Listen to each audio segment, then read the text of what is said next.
What's up guys, Brian Callahan Garage here. I don't usually do too many how-to videos, but my wife's car needs a brake job and I know everybody's wife drives a Chrysler Pacifica.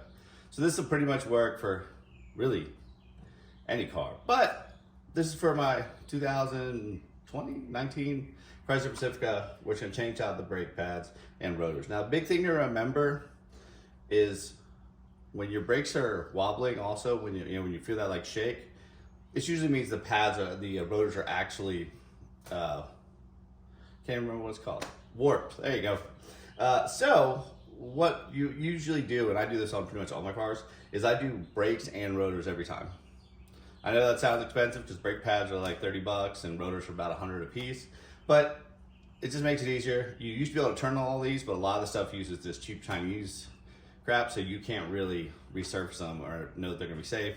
And since my wife drives this car, she's very particular. I want to make sure it's done right. So first thing we're gonna do, it is a 13 size bolt to take off this. We already got one out, and then I also noticed a little problem. Let me get in here, let me show you real quick.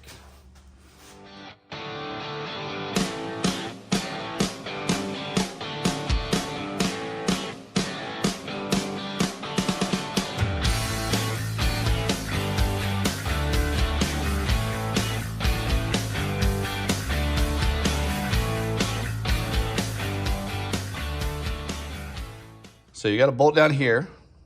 I already took that one out. That's 13, and you got one up here. Now, if you look at this one, it's spinning, but it's also spinning right here. It's hard to do with the camera. Right there. Now, there's probably some Chrysler Pacific tool for that. What we're gonna do, we'll just put it on some vice grips, and we'll go ahead and break it free, and then we'll get this caliper off. All right, so next you gotta take off the bracket that actually holds the caliper on. And it's just two bolts right here. There's one up top, one down below, either 20 or 21, I can't remember. That pulls that whole thing off, and we'll get that whole bracket off there. All right, mind the mess on the table, but just to give you an idea of the bolt you're gonna take out. So here's your brake pad, there's one, the other side goes right here. This bolt right here, and this one right here, that actually holds the caliper on, and then these two bolts here, this one and this one, actually hold the whole bracket on there.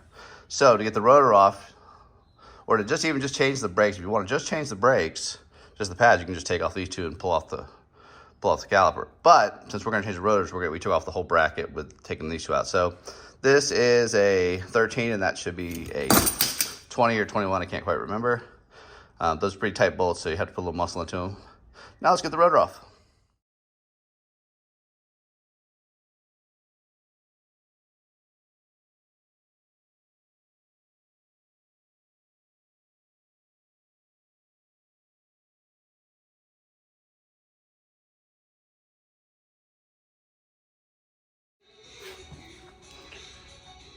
All right, so the pads are back in. We went ahead and greased the ends of the brakes so they slide really easy, put new springs in. Now we just gotta reset the caliper, so we'll just get a C-clamp, we'll put it on there, reset it, and then everything should go back together. As I said, if you got any questions, you can always message me. So basically what we do is put an old brake pad in there, and then we're gonna use a C-clamp and set it all back up, put it all back together.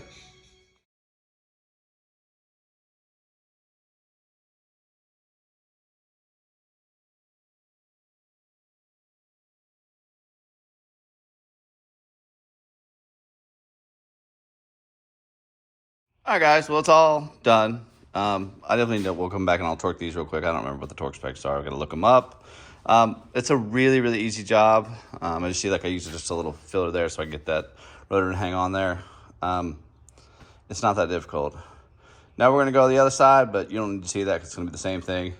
The only other thing you got to make sure you do is check your fluid after this, and also hit the brakes a couple times to get the pedal to pump back up because we've pushed everything back.